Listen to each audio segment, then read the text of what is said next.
Versez simplement une dose de Gloop sur une cuillère et donnez-la au patient afin qu'il teste le goût. Il est utile de communiquer avec le patient et lui dire que ce produit est différent de ce qu'il a l'habitude d'utiliser. Il aura probablement une consistance différente et un goût différent. Il est important de leur faire savoir que c'est ce que nous utiliserons pour administrer leurs médicaments écrasés à l'avenir.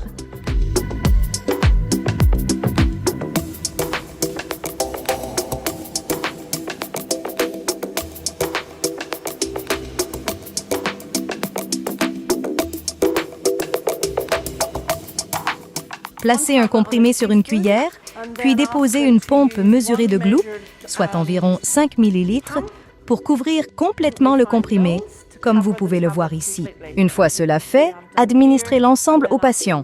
Le comprimé et le produit glissent immédiatement. Lorsqu'il atteint l'estomac, le gel Gloop se sépare, laissant le médicament se disperser dans le corps.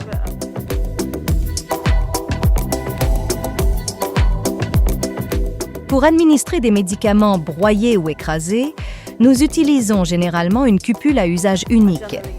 Nous avons ici notre cuillère à café et, encore une fois, le Gloop. À des fins de démonstration, j'utilise une poudre blanche qui est simplement un édulcorant. Je dépose une pompe entière de Gloop dans la cupule. Il est important de s'assurer que le fond est entièrement couvert, même sur les bords.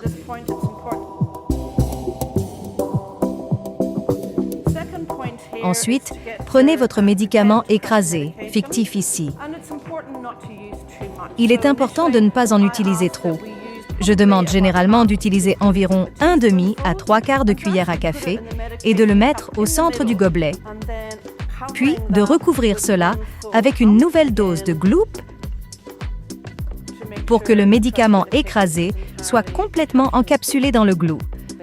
Nous appelons cela un sandwich au Gloop. Ce que vous voyez ici, c'est du Gloop, du médicament écrasé, puis encore du Gloop. La prochaine étape consiste à ne pas remuer, mais à simplement prélever. Vous verrez que le médicament écrasé est complètement encapsulé par le Gloop. Vous pouvez même en ajouter un peu si nécessaire. Une fois terminé, administrez l'ensemble au patient. L'idée est qu'il ne goûtera pas le goût amer ou chimique, ce qui se produit lorsque vous écrasez un médicament. Une fois le produit dans la bouche, il glisse directement.